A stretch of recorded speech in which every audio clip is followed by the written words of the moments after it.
On the show in Wheelspin, we drive the new Elite i20. In Wheelspin, we go cafe racing in the Triumph Thruxton. We also have a relook at the Zest as Tata Motors announces the price. On the track, we go trackside with the Mercedes Youngstar driver program.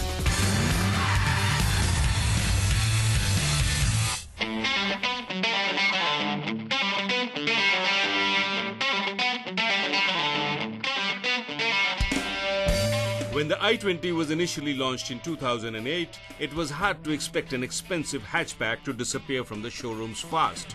But the i20 did surprise many as it flew off the shelves as quickly as it did. But then we probably underestimated the Indian propensity to like good-looking cars.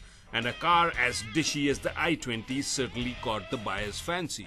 Hyundai surprised as it might have been, but they weren't slow in reacting either. They increased the production, introduced different trims, launched a diesel variant as well as an automatic. And as a result, for the next few years, the i20 became the best-selling car in the premium hatchback segment. But now it was time for a change.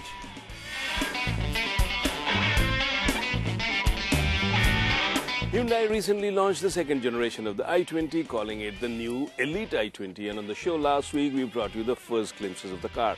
But now it's time to delve deeper into the matter and see how things have changed, especially under the bonnet, because the company claims the engine and the gearbox too has been worked on, so now it gives a much better and refined performance. Time for me to jump in behind the wheel and also see how the package now works compared to the older one, because there has been a lot of value addition done to the car.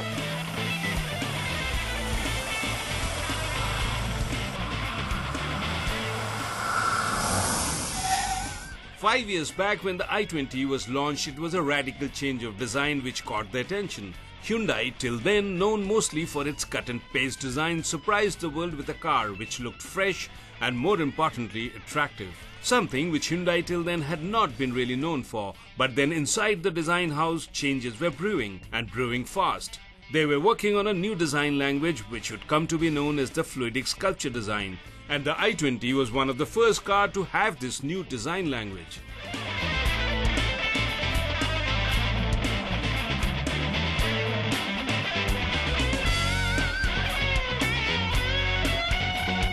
If you take a look at this new i20, you will immediately realize that this is quite a different design from the outgoing one. Hyundai, as we all know, has been practicing what they call the fluidic sculpture design philosophy, but this car is certainly a bit of a departure from that. In fact, I feel this is a bit of a fill-in-the-blank design language from Hyundai for the moment, because in the future they are sure to come up with a more consistent design philosophy for their future cars. But for the moment, this is what that will have to do, and if you look really closely, you will soon realize where the inspiration is coming from. More expensive German cars.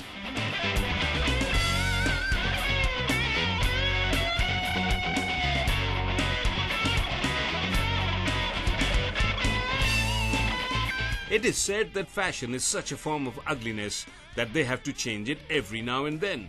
But the same can be said of design as well.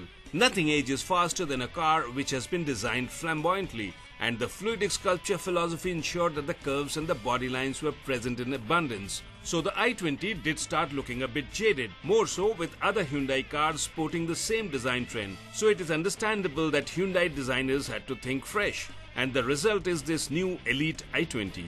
It is up to you to decide which one is more pleasing. But what bothered me a bit was to see Hyundai going back a few paces and getting inspired by some unoriginal design cues, like the tail lamps for example, which again seem like a bad copy of what you might have seen in some other cars. Throwback to the old days is certainly not what Hyundai would like to do, but it might not bother you so much if you are not looking for purity of design. End of the day, this new i20 sports many more features and has added value than the outgoing model, so I guess many of you will overlook this slight flaw.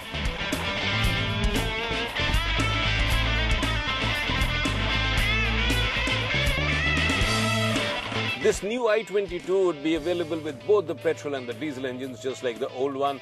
And in fact, the engines remain the same. The petrol one is powered by a 1.2-litre engine which churns out about 83 brake horsepower. And the one I am driving today, the 1.4-litre common rail, is powered by that same 1.4-litre engine which churns out about 90 brake horsepower.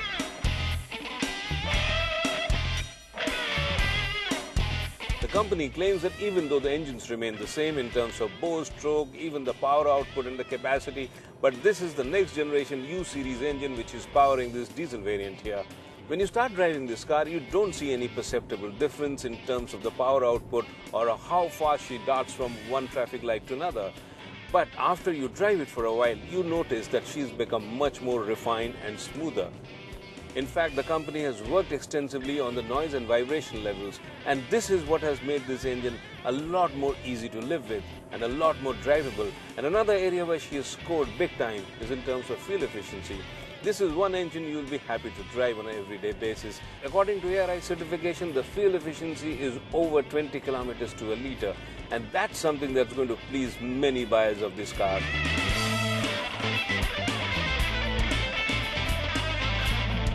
The company says they have also worked on the suspension and retuned it, and this also seems quite obvious when you start driving it and throw her around into a fast corner. If you recall, the older i20 had a tendency to roll and pitch a bit when you cornered hard, but this one is much more stable around corners and even on the highway. What has also added to the stability of this car is that she now rides on 16-inch wheels.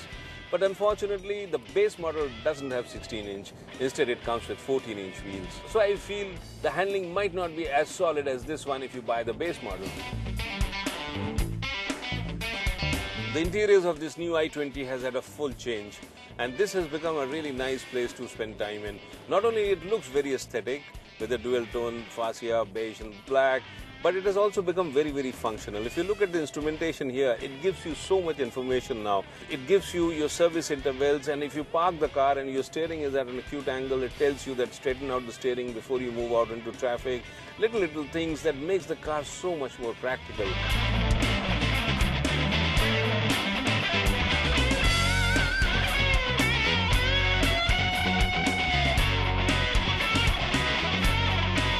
The interiors have not only become a lot more elegant, but it's also become a lot more functional. For example, if you get in behind the wheel, it's very, very easy to find the right driving position. The seat here is adjustable for height, the steering is also adjustable for height as well as the reach. So no matter what size you come in, you'll still be able to find a nice, comfortable position. The car has become taller, the stance is now higher, so you have a nice commanding view of the surroundings, and this kind of gives you a whole lot more confidence.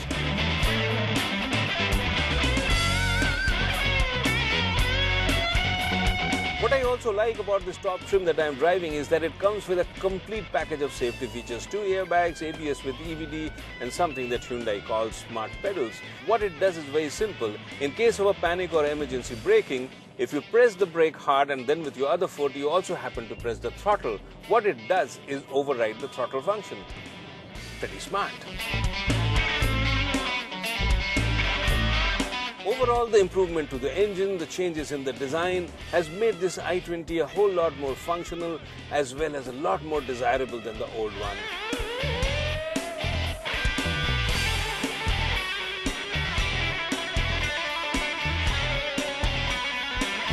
Hyundai's strength has always been an overdose of features which the customers welcome. No one really packs in as many gizmos as you will find in a Hyundai car, and this is what makes them great value propositions as well as the talking point for many. The Elite i20 is no different. In fact, it has only added to the list. What you get inside is what you had always dreamed of in a car. Fully automatic climate control with rear vents and a cluster ionizer, along with a cooled glove box. An audio system with a 1 GB internal card memory which syncs in with your smartphone and has Bluetooth connectivity, and all this controlled by the multifunction buttons on the steering wheel, which is of course leather wrapped in this top trim, and a dual tone fascia with tastefully done seats. And in terms of space, there is plenty for 5 average size adults, and the boot too is generous with 285 liters of space. And the icing on the cake are the headlamps with the follow me function, which switch off after a while to illuminate your way in the darkness. So overall, this car will come up to your expectations for practicality and comfort quite well. And all this makes it a car which is enjoyable to live with on an everyday basis.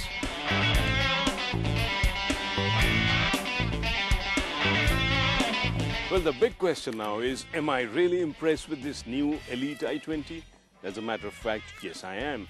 As a package, this works rather well. It has got everything that you might look for in a hatchback, like ample space, plenty of features in true Hyundai tradition, and that's something which is sure to please you. Plus the engine has been worked on, so it's become a lot more refined, a lot more fuel efficient, and everything in fact here has changed for the better. One thing though I would have loved to see on this car is addition of safety features like airbags from the base model, because the base model doesn't come with any safety features, and this is where I feel this new i20 loses out a bit in terms of value proposition, because safety is of prime importance these days.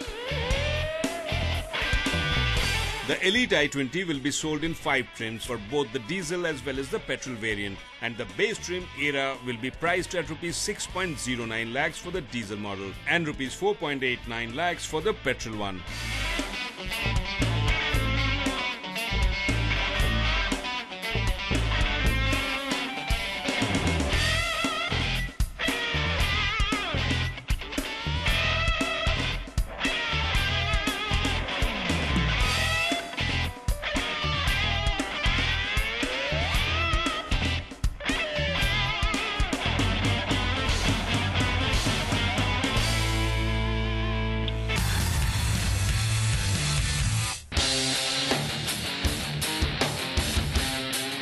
What I have with me today is a motorcycle that we haven't seen too much of in India.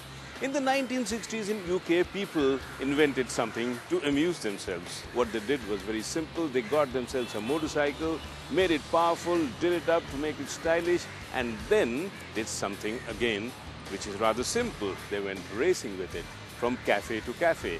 And this particular breed of motorcycles came to be known as the Cafe Racer. And that's exactly what we have today, one of the first in India, the Triumph Thruxton.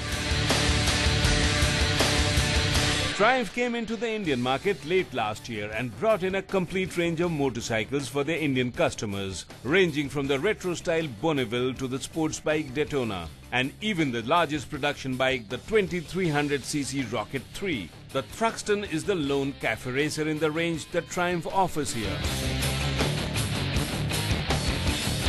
So what makes a motorcycle a cafe racer? Number one criteria is, of course, that it has to have plenty of juice to take you from one cafe to another, as the saying goes. And this Thruxton here really fits the bill. An 865cc motor which pumps out enough power.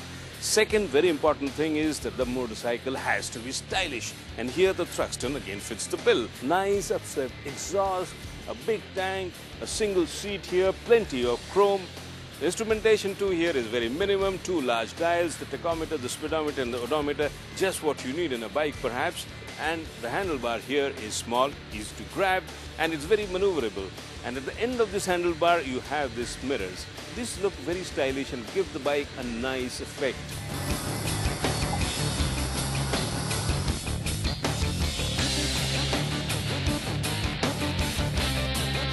The Thruxton is based on one of Triumph's more popular motorcycles, the Bonneville, but then the two are as different as chalk is to cheese in terms of styling. The Thruxton here is more aggressive of the two and begs to be ridden hard with a low-slung seat and a crouched riding position. In terms of rideability also, the compact size and an eager engine makes it more chuckable around corners or even for a fast dash from one stoplight to another in true cafe racer tradition.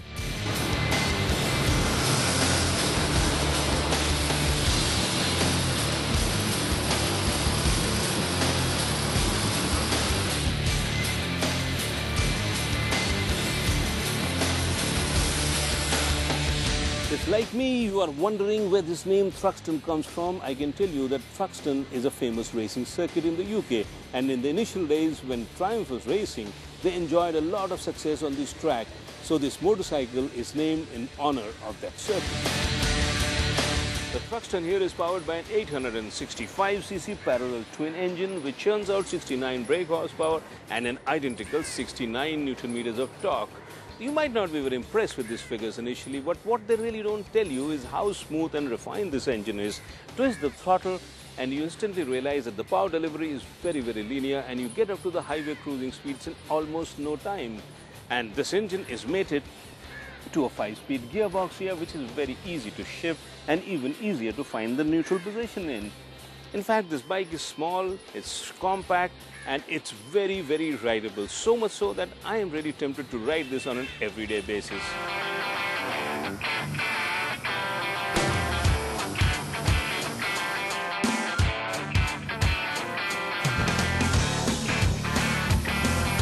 What I really liked about this engine is the way it goes about doing its business. Right from the word go, as you twist the throttle, it's eager to please, as the tachometer goes into a steady upward spiral, only pausing when it redlines.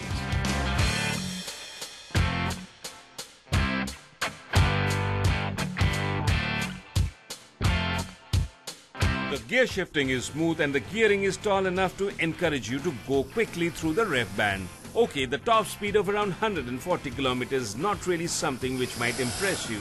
But the fact is that if you use this bike on an everyday basis, especially within city limits, chances are you will not get much of a chance to go beyond this. So I would say this suffices. But the point is not top speed alone, but how it gets there. And this is what is impressive. It gets there without much fuss, and even at 3-digit speeds, the ride is very stable, and if you decide to throw her around a fast sweeping corner, she acquits herself rather well. In short, this is a bike which inspires rider confidence.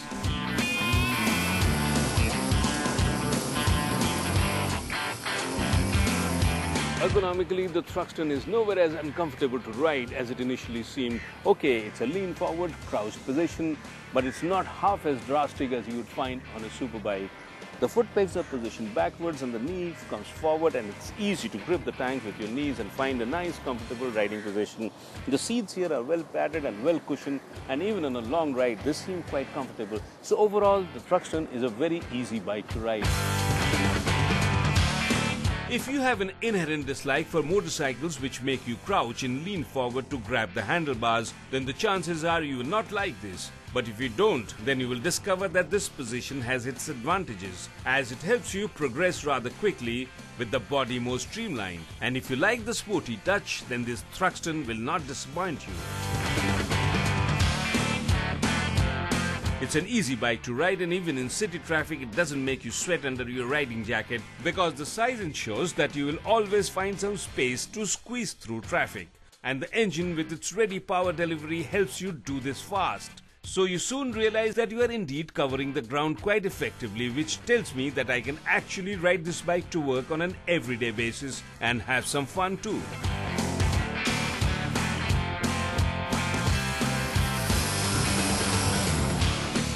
As a motorcycle enthusiast, I generally tend to like the motorcycles I ride, other than of course a few exceptions. And if you are like me, I'm sure you will like the Thruxton too. But the big question here is, what do you really get if you buy one? Well, to begin with, you get a motorcycle with a motor which is very lively, which is very efficient and does the job extremely well. In terms of styling, this is a proper cafe racer. And as far as prices go and imported motorcycles go, this one is not so obscenely priced. There are a lot of pluses going for the Thruxton here. It's a bike you can live with on an everyday basis. As far as what I don't like, of course, the engine exhaust note. This could have been better. With probably an aftermarket exhaust, you will get a better sound of it. And obviously the paint job could have been more colorful.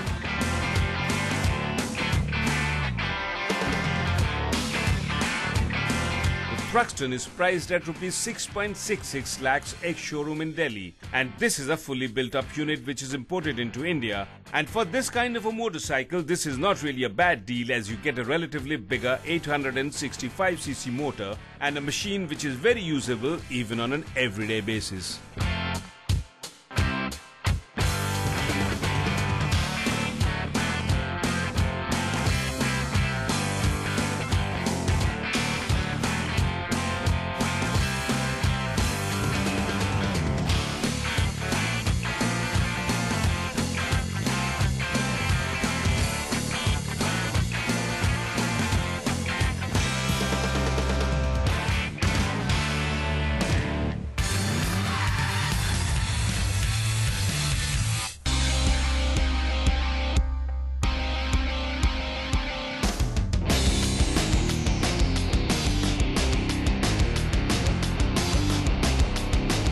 Zest is the latest car from Tata Motors and a sedan based on the Indica Vista platform, but with a new styling, a new petrol engine and a completely new positioning.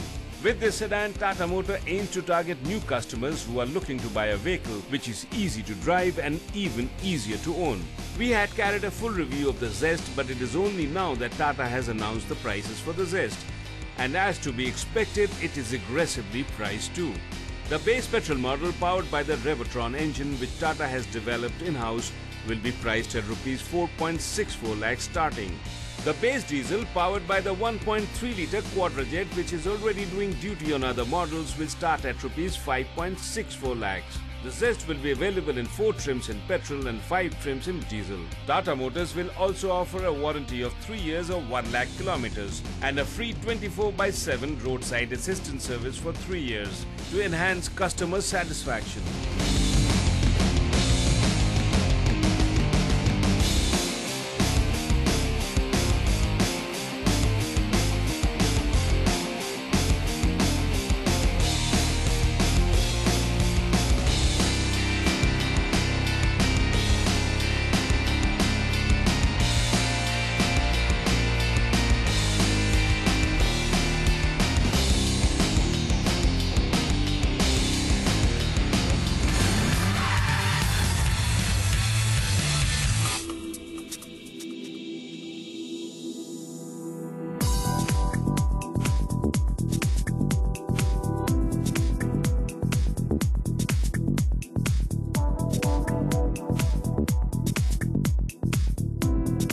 Mercedes-Benz India recently concluded the second season of their Youngstar driver program at the Buddh Circuit in Greater Noida,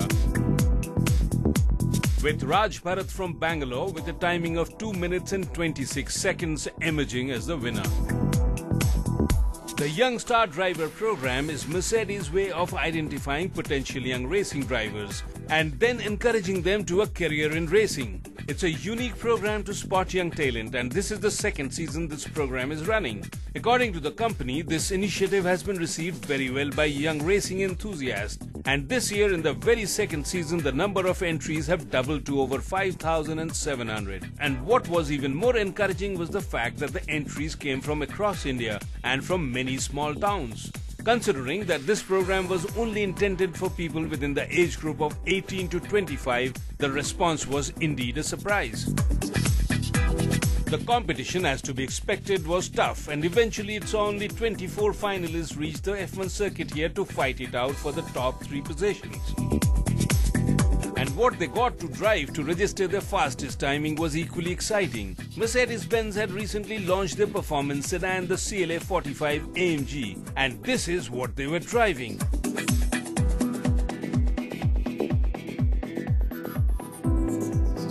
After the elimination round, only 6 finalists qualified for the final round, where they had to drive as fast as they could and get their best lap timing.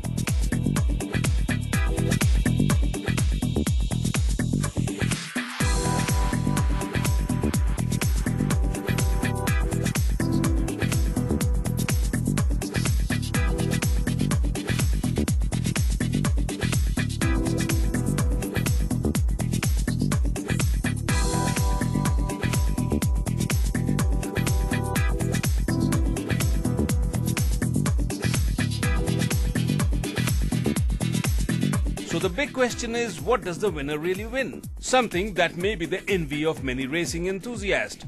He or she gets a chance to participate in the AMG Driving Academy's coveted Basic and Advanced course in India and will also undergo the pro training in Germany. And if this is not enough, a further incentive is the chance to meet and interact with the Mercedes AMG Petronas F1 driver, Lewis Hamilton or Nico Rosberg. And that, we say, is a nice way to celebrate a victory.